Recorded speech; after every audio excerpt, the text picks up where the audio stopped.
स्वामी, स्वामी, स्वामी, नहीं स्वामी, स्वामी, स्वामी, नहीं स्वामी, स्वामी, स्वामी, नहीं स्वामी, नहीं, नहीं स्वामी, नहीं स्वामी, स्वामी, स्वामी, माता, स्वामी, माता, स्वामी, माता, माता शांत हो जाइए। स्वामी, स्वामी, माता, माता शांत हो जाइए।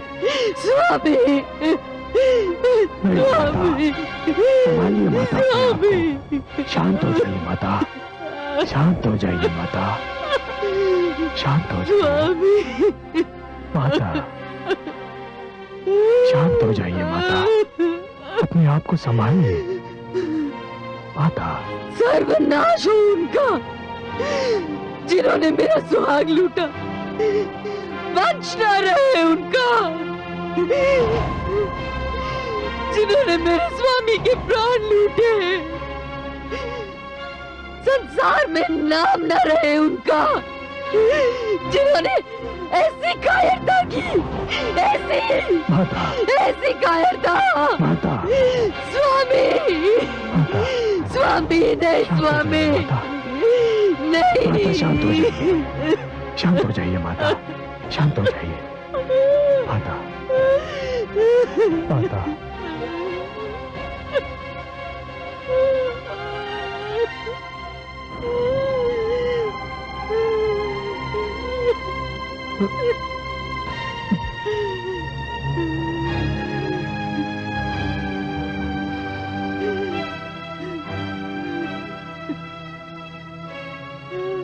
हे पिताश्री,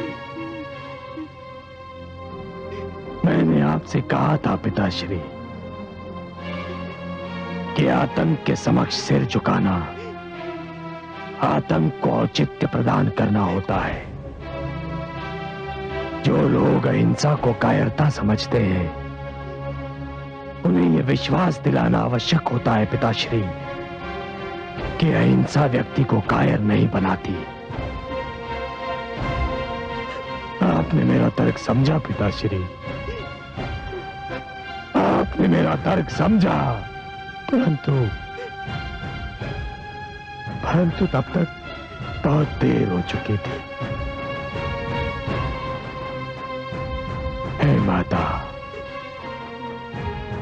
मैंने गणना की, आपने 21 बार अपनी छाती को पीट कर विलाप किया। 21 बार। मैं आपको अपने पिता के पार्थिव शरीर पर यह वचन देता हूं माता कि मैं इन क्षत्रियों का 21 बार वध करूंगा। 21 बार उनके वंश को मैं नष्ट करूंगा। हे माता, मैं इस धरती को उन कायरों के रक्त का सरोवर बना दूंगा। आपकी सौगंध माता, आपकी सौगंध, मैं यही करूंगा, मैं यही करूंगा माता, मैं यही करूंगा। शंभो,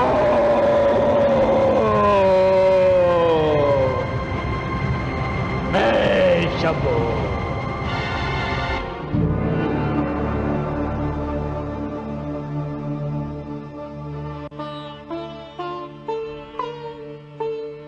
कितना बड़ा अनर्थ कर दिया दुष्ट सहस्त्रार्जुन ने। महादेवी, भ्रष्टाचार और उन्माद से चूर व्यक्ति अनर्थ के अतिरिक्त और कर ही क्या सकता है? परशुराम ने सत्य ही कहा था कि कहीं जमदग्नि उसके तर्क को समझने में विलंब न कर दें। उन्होंने विलंब कर दिया और इसका ये फल हुआ। पर मेरी समझ में ये नहीं आता कि ऋषि जमदग्नि परशुराम के तर्क से पूर्णतः सहमत क्यों नहीं थे। महादेवी, ऋषि जमदग्नि का एक मन कह रहा था कि वो परशुराम के तर्क से सहमत हो जाए, परंतु दूसरा मन कह रहा था कि सहमति का अर्थ ये होगा कि स्वयं की विचारधारा की पराजय को स्वीकार कर लेना। वो असमंजस में पड़ गए और इसी असमंजस के कारण उन्हें अपने प्राणों से हाथ धोना पड़ा। एक कारण और था महादेवी। वो क्या था कमल नयन? ऋषि जमदग्नि को शस्त्र की महत्ता का ज्ञान तो था, परंतु शस्त्र के प्रयोग का ज्ञान नहीं था। मैं समझी नहीं सर्वेश्वर। ऋषि जमदग्नि शस्त्र विद्या की शिक्षा अवश्य देते थे महादेवी, परंतु उन्होंने कभी यह नहीं सोचा होगा कि इस विद्या का प्रयोग स्वयं उन्हें भी करना पड़ सकता है, उन्हें युद्ध भी करना पड़ सकता है।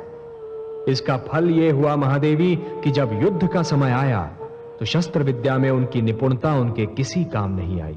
पर वो तो युद्ध में विश्वास ही नहीं करते थे। वो कहते थे कि वे जन्म से ब्राह्मण हैं और उनका कार्य केवल शिक्षा देना है। यही तो उनकी भूल सिद्ध हुई महादेवी, यही तो उनकी भूल सिद्ध हुई। जाति का संबंध जन्म से नहीं, कर्म से होता है। व्यक्ति की जाति का निर्धारण उसका कार्य क्षेत्र करता है।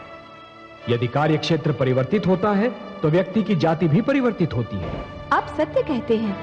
इस साधारण रहस्य को जमदग्नि ने समझने का प्रयास ही नहीं किया। उनके हाथों में जब पुस्तक थी तब भी वे स्वयं को ब्राह्मण ही समझते थे, और जब उनके हाथों को शस्त्र उठाना पड़ा तब भी वे स्वयं को ब्राह्मण ही समझते रहे। आपने सर्वथा सत्य कहा महादेवी।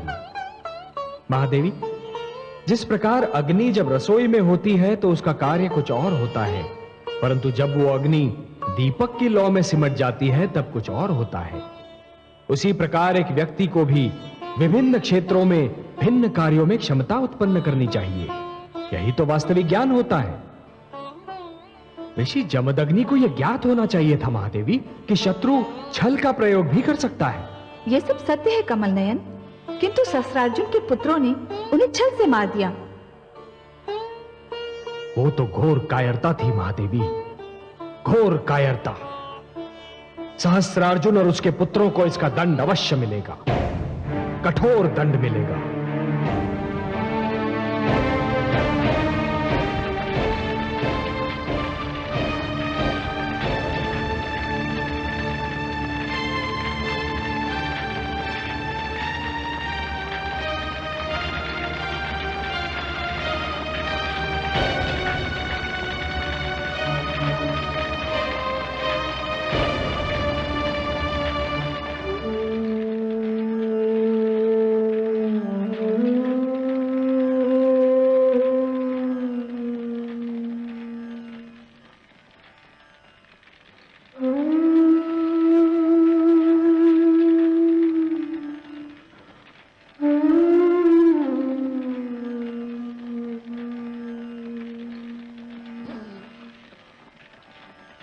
पिताश्री, आपका अंत नहीं है। ये तो साम्राज्यवादी व्यवस्था का अंत है। आप मर नहीं सकते पिताश्री। मृत्यु आपको छू भी नहीं सकती, क्योंकि आप तो ज्ञान है, विद्या है, बुद्धि है। आचार्य कभी नहीं मरते पिताश्री, आचार्य कभी नहीं मरते। वो तो अपनी दी हुई शिक्षा और अपने बनाए गए शिष्यों के रूप में सदा के लिए जीवित रहते हैं।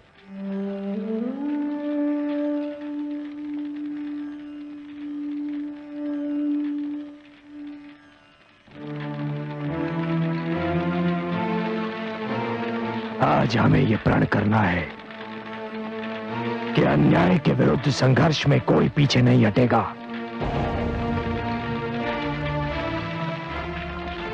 पिताश्री की मृत्यु ने हमें यह सिखाया है कि हमें युद्ध के उन्माद का अंत करना है। जो भी व्यक्ति समाज पर युद्ध थोपता है वो मानवता का शत्रु है, और हमें इस धरती को इन शत्रुओं से मुक्त कराना है।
पिताश्री की जय हो।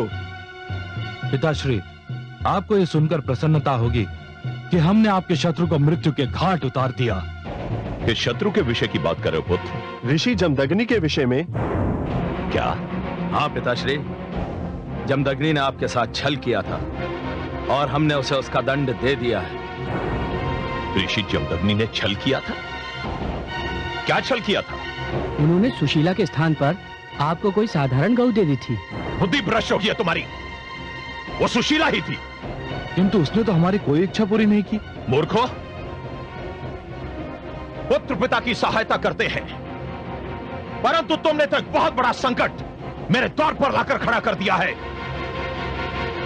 मैं चाहता था कि परशुराम को समाप्त करने के लिए मुझे थोड़ा समय मिल जाए, युद्ध कुछ समय के लिए टल जाए, ताकि मैं अपनी शक्ति को एकत्र कर लूं, परंतु तुमने तो युद्ध को मेरी चौखट पर लाकर खड़ा कर दिया है। ऋषि जमदग्नि का वध परशुराम को आग बबूला कर देगा। परंतु पिताश्री, परशुराम का तो अपने पिता के साथ मतभेद हो गया था। विचारों के मतभेद से रिश्ते नाते नहीं टूट जाया करते पुत्र। ऋषि जमदग्नि परशुराम के पूज्य पिता हैं। विचारों का मतभेद होते हुए भी उनका असीम आदर करता है। भूल गए? ऋषि जमदग्नि की आज्ञा से उसने अपनी माता का सिर धड़ से अलग कर दिया था। अब क्या होगा पिताश्री?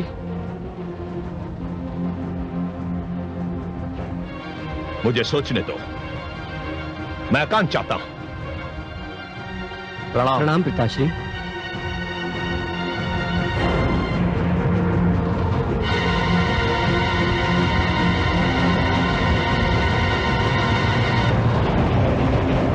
प्रणाम माताश्री। आयुष्मान भव।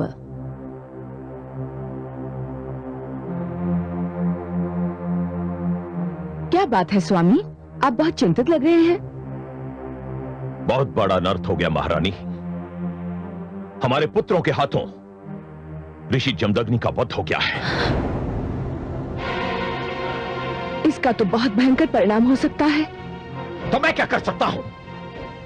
ऋषि जमदग्नि को जीवित तो नहीं कर सकता। अपने पुत्रों को दंड तो दे सकते हैं आप। कैसी माता हैं आप? अपने पुत्रों पर दया करने के स्थान पर उन्हें दंड दिलाना चाहती हैं। वे दया के पात्र नहीं है स्वामी। संतान की भूल को अनदेखा करना संतान को और भी बिगाड़ने के समान है। कोई दूसरा संतान को दंड दे, इससे अच्छा है कि माता पिता स्वयं अपनी संतान को दंड दें। किसमें इतना साहस है कि मेरे होते हुए मेरी संतान को दंड दे? परशुराम को भूल रहे हैं आप।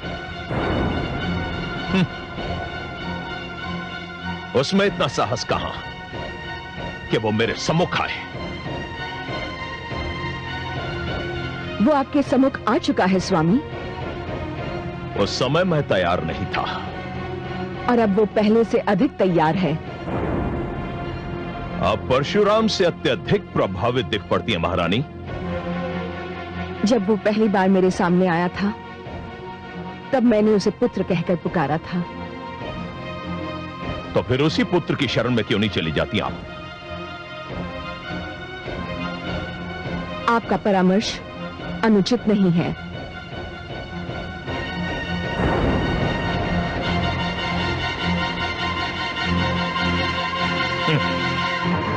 परशुराम,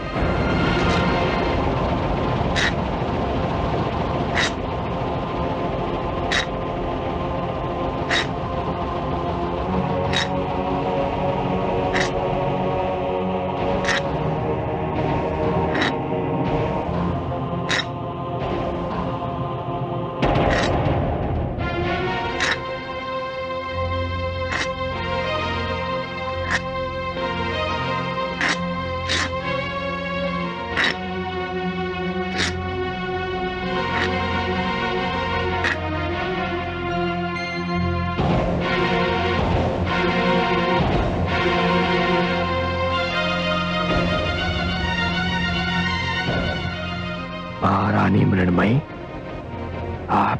हाँ पुत्र, मैं तुमसे कुछ मांगने आई हूँ। जानता हूं यदि आप अपने पति और पुत्रों के लिए जीवन दान मांगने आई हैं, तो मेरी विनती है, ना मांगिएगा। आपकी मांग को अस्वीकार करते हुए मुझे बहुत दुख होगा। और यदि मैं क्षमादान मांगू तो? क्षमादान किसके लिए महारानी? स्वयं आपने तो कोई ऐसा कार्य नहीं किया जिसके लिए आपको क्षमा की आवश्यकता हो। और सहस्रार्जुन और आपके राजकुमारों को क्षमा करने का कोई प्रश्न ही नहीं उठता। वे स्वयं तुमसे क्षमा मांगे तब भी?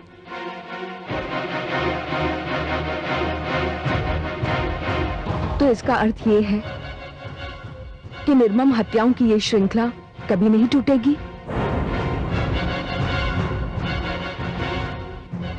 क्या इस श्रृंखला का आरंभ मैंने किया था महारानी? और क्या आपके पति और पुत्रों के अपराधों को भुलाने के लिए क्षमा पर्याप्त है? नहीं है। किंतु क्या हिंसा का उत्तर हिंसा और हत्या का उत्तर हत्या से देने से अपराध की महत्ता कम हो जाती है? पुत्र, मेरे पति और पुत्र अहंकारी हैं। तुम तो नहीं हो। तुम बुद्धिमान हो, शक्तिशाली हो। क्षमा वही कर सकता है जिसे अपनी शक्ति पर भरोसा है। तुम क्षमा कर सकते हो पुत्र, तुम ही क्षमा कर सकते हो।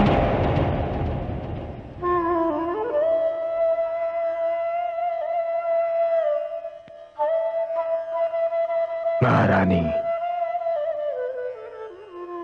आप इतनी दूर मेरे पास चलकर आई हैं। आपने मुझे पुत्र कहकर पुकारा है। आप नारी हैं, माता हैं, इसलिए केवल आपके लिए मैं इतना कर सकता हूं कि यदि आपके पति और आपके पुत्र समस्त ऋषि समाज से, समस्त भार्गव समाज से अपने दुष्कर्मों के लिए क्षमा मांग लें और ये वचन भी दें कि वो भविष्य में कभी किसी को पुनः कष्ट नहीं देंगे,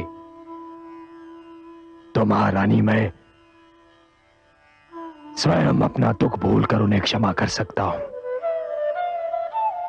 परंतु क्या वो ऐसा करेंगे? क्यों नहीं करेंगे? मैं उन्हें मनाऊंगी। तुम्हारा धन्यवाद पुत्र। मैं उन्हें तुम्हारा प्रस्ताव मानने पर बाध्य करूंगी। मैं चलती हूं पुत्र।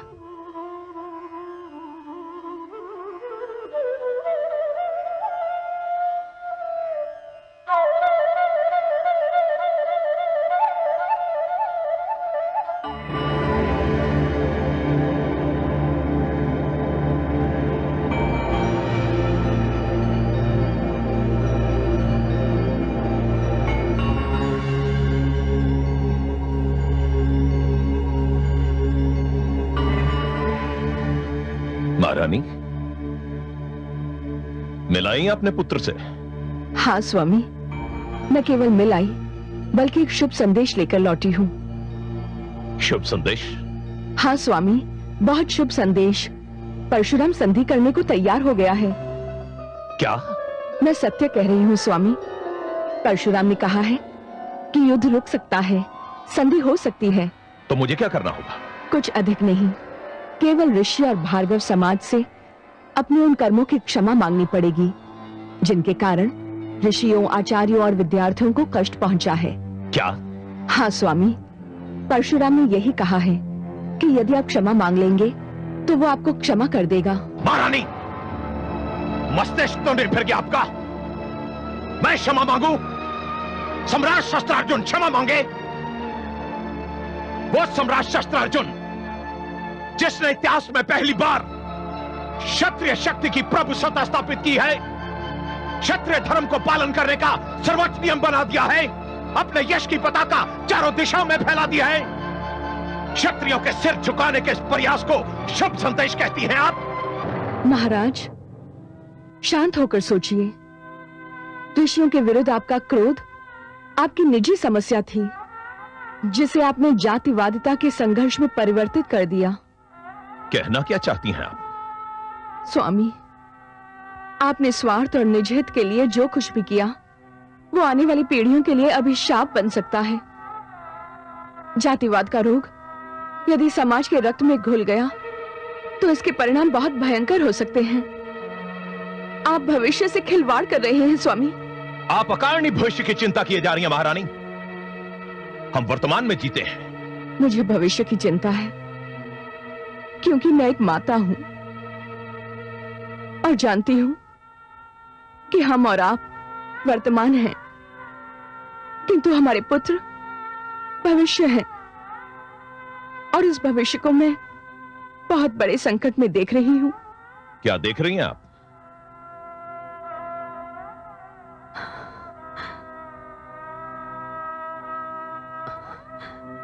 महाराज, मुझे उनके कटे हुए सिर दिखाई दे रहे हैं। बंद कीजिए अपना मुख। आप अपनी संतान के लिए ऐसी अशुभ और भयानक बातें कर रही हैं।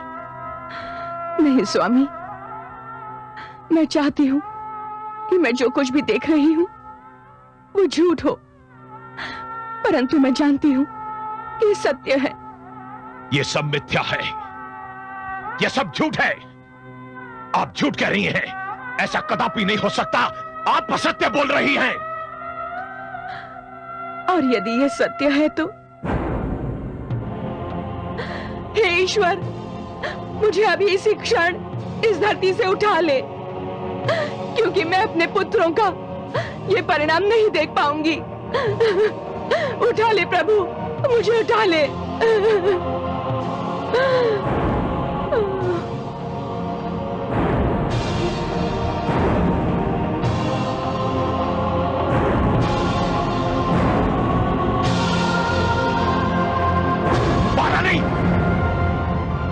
महारानी, महारानी, महारानी,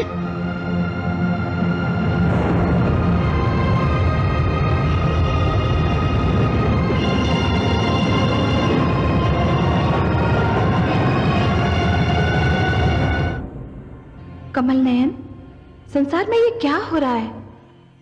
हमारी संतान क्या कर रही है? महादेवी, जब मानव स्वयं के भीतर छिपी हुई त्रुटियों को दूर करने के स्थान पर उन्हें उचित ठहराने का प्रयास करता है, तब उसका अर्थ यह होता है कि वो सत्य का सामना नहीं करना चाहता। सत्य का सामना करने का साहस वो खो चुका है। वो सत्य से दूर भागता है, मुख मोड़ता है, पलायनवादी बनता है, और यह पतन का लक्षण होता है। महादेवी, मुझे तो ये भय लग रहा है कि सहस्रार्जुन जिस प्रवृत्ति को बढ़ावा दे रहा है वो आने वाले युगों में मानव जाति के लिए एक बहुत बड़ा रोग बनकर रह जाएगा। एक ऐसा रोग जिसे महामारी में बदलते देर नहीं लगती। मैं जानता हूं कि आपका संकेत किस ओर है महादेवी। इस समय सहस्रार्जुन अपने व्यक्तिगत स्वार्थ के लिए जातिवाद को बढ़ावा दे रहा है, और यही जातिवाद आने वाले युगों में एक अभिशाप सिद्ध होगा। हे महादेवी, जिस प्रकार भूकंप ऊंची अट्टालिकाओं और भवनों को गिराने की शक्ति रखता है, उसी प्रकार ये जातिवाद एक सुदृढ़ और संगठित समाज को नष्ट करने की शक्ति रखता है। जन्म, रंग, भाषा, जाति और वर्ण के मतभेद आने वाले युगों में मानव समाज के सामने नित नए संकट उत्पन्न कर सकते हैं। अपने स्वार्थ के लिए समस्त समाज को संकट में डालकर सहस्रार्जुन संसार की शांति भंग कर रहा है। मैं समाज में इस जाति और वर्ग के संघर्ष को रोकूंगा। मुझे इसे रोकना ही होगा।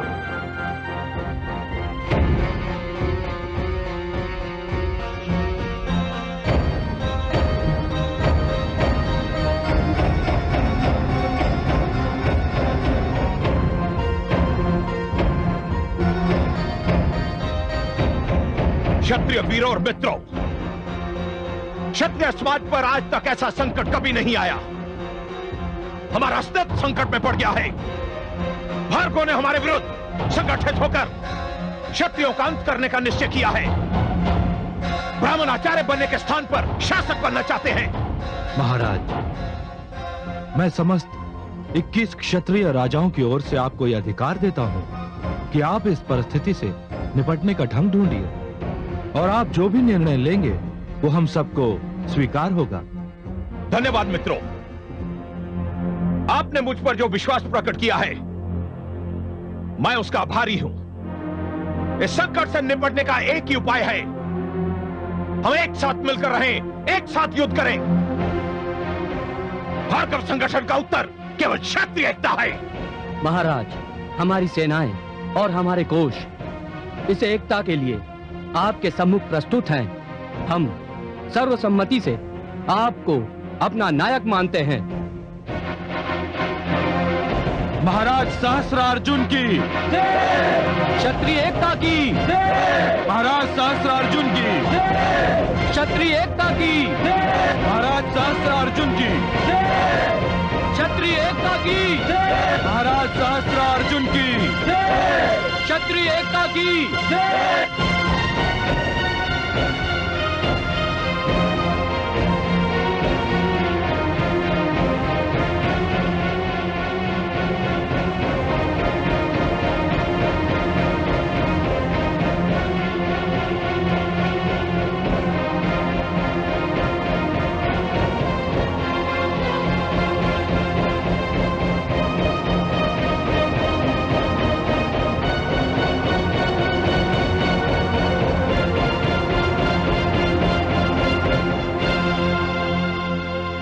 यशस्वी भव।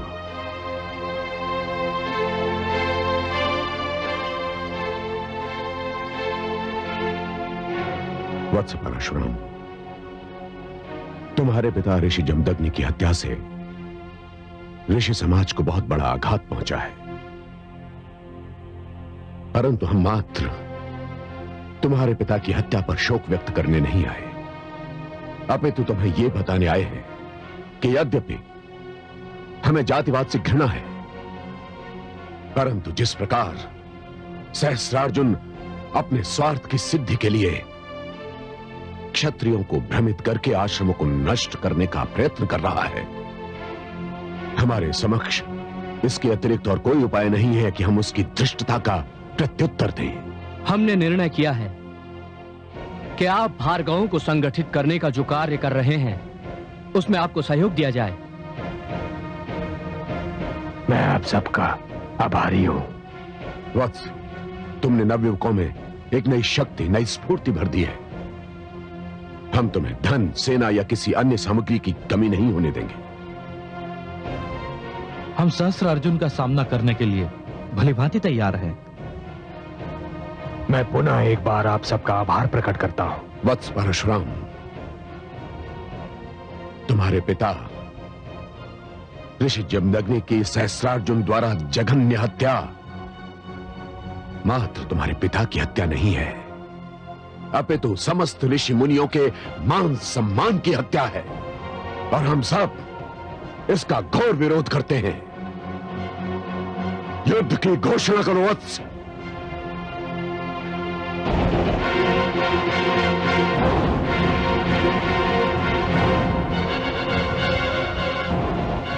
जो आज्ञा ऋषिवर, जो आज्ञा।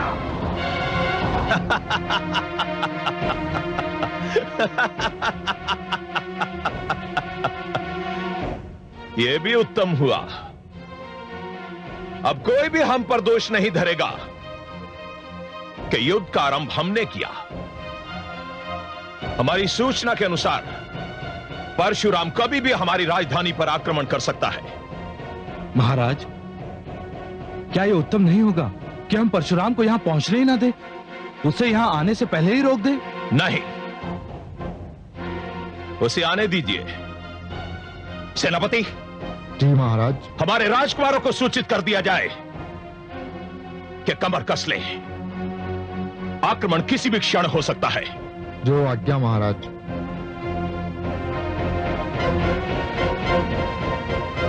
परशुराम।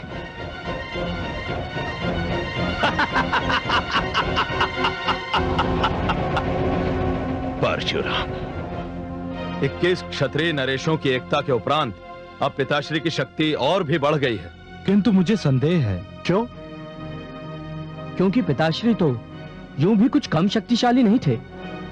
इन 21 नरेशों की शक्ति पिताश्री की शक्ति के आगे क्या अस्तित्व रखती है? मुझे भय है कि एकता भी परशुराम जैसे शत्रु के विरुद्ध पर्याप्त नहीं सिद्ध होगी। मैं भ्राताश्री से सहमत हूं। राजकुमारों की जय हो। मैं आप सबको सूचित करने आया हूं कि परशुराम ने हमारे विरुद्ध युद्ध की घोषणा कर दी। क्या? हम जानते थे ये होने वाला है, ये होकर ही रहेगा। अब तो युद्ध के अतिरिक्त कोई मार्ग ही नहीं रह गया है। उस युद्ध का क्या लाभ जिसका परिणाम प्रारंभ से पहले ही विदित हो? आप जा सकते हैं सेनापति।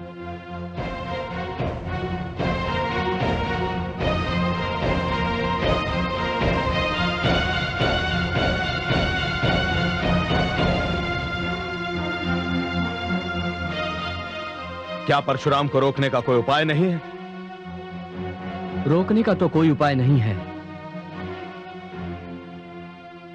किंतु उसका ध्यान बटाने का एक उपाय है। युद्ध के समय यदि शत्रु का ध्यान बढ़ जाए, उसकी एकाग्रता भंग हो जाए, तो भी वो दुर्बल हो जाता है। और परशुराम की एकाग्रता भंग करने का मुझे एक उपाय सूझ गया है। भ्राताश्री, उत्सुकता मत बढ़ाइए, शीघ्र बताइए आपको क्या उपाय सूझा है। कौन बचा सकता है हमें इस परिस्थिति में? अनामिका। अनामिका? हम समझे नहीं भ्राताश्री। अनामिका परशुराम के बहुत निकट है। उसने परशुराम की हर पग पर सहायता की है। उसने परशुराम के लिए प्रचारिका और संदेशवाहिका का कार्य किया है। वो परशुराम से प्रेम करती है और परशुराम के लिए प्रेरणा का एक रूप है। यदि हम अनामिका को उठा लाएं, तो परशुराम का ध्यान बढ़ जाएगा। मैं तो आपको बहुत बुद्धिमान समझता था भ्राताश्री, पर आपने जो उपाय बताया है वो उपाय कम और विपदा अधिक जान पड़ती है। क्यों? मूर्ख, ये तो आ बैल मुझे मार वाली स्थिति होगी। इससे तो परशुराम का क्रोध और बढ़ जाएगा और वो प्रलय बनकर हमारे सिरों पर टूट पड़ेगा। मूर्ख मत बनो, राजनीति को समझने का प्रयत्न करो अनुज। अनामिका हमारे पास होगी तो हम परशुराम से सरलता से लेन देन कर सकेंगे। वो कैसे? हम उससे कहेंगे कि यदि वो अनामिका को जीवित देखना चाहता है तो हमसे युद्ध के स्थान पर वार्तालाप करे। और परशुराम ना माना तो? तब हम कह देंगे कि हम तो मरेंगे, पर अनामिका को भी मरना पड़ेगा। मान गए भ्राताश्री, यह है वास्तविक राजनीति। तो फिर चलिए, विलंब करना ठीक नहीं। चलो चलिए चलिए। दाता ने जन्म से पूर्व ही मानव समाज के विभिन्न वर्गों के लिए कार्य नियुक्त कर दिए थे। हम ब्राह्मण हैं, समाज को शिक्षा प्रदान करने का कार्य हमें सौंपा गया था और समाज की रक्षा करने के लिए क्षत्रियों को जन्म दिया गया था। परंतु ये तो विधि की विडंबना है कि जिसे रक्षक का कार्य सौंपा गया वही भक्षक बन गया है, लुटेरा बन गया है। समाज में सुरक्षा के स्थान पर असुरक्षा फैला रहा है।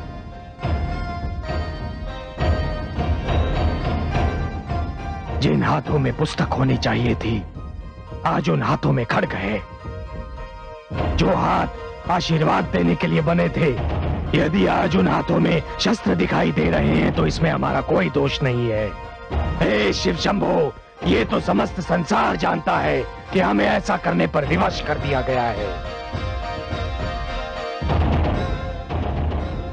मित्रों, ये जान लीजिए कि किसी भी सेना की शक्ति होती है उसके अस्त्र और शस्त्रों में। सहस्त्रार्जुन की सेना नवीनतम शस्त्रों से लेस है। यदि हम सहस्त्रार्जुन का शस्त्रागार नष्ट कर देते हैं तो उसकी शक्ति आधी रह जाएगी।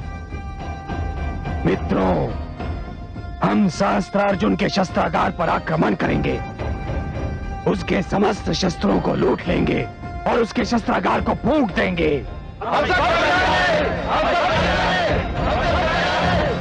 हर महादेव।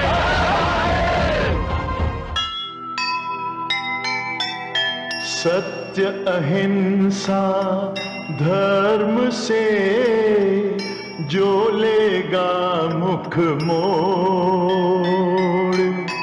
देगा उसको ईश्वर बीच डगर में छोड़। गगरी अत्याचार की जब मुख तक भर जाए,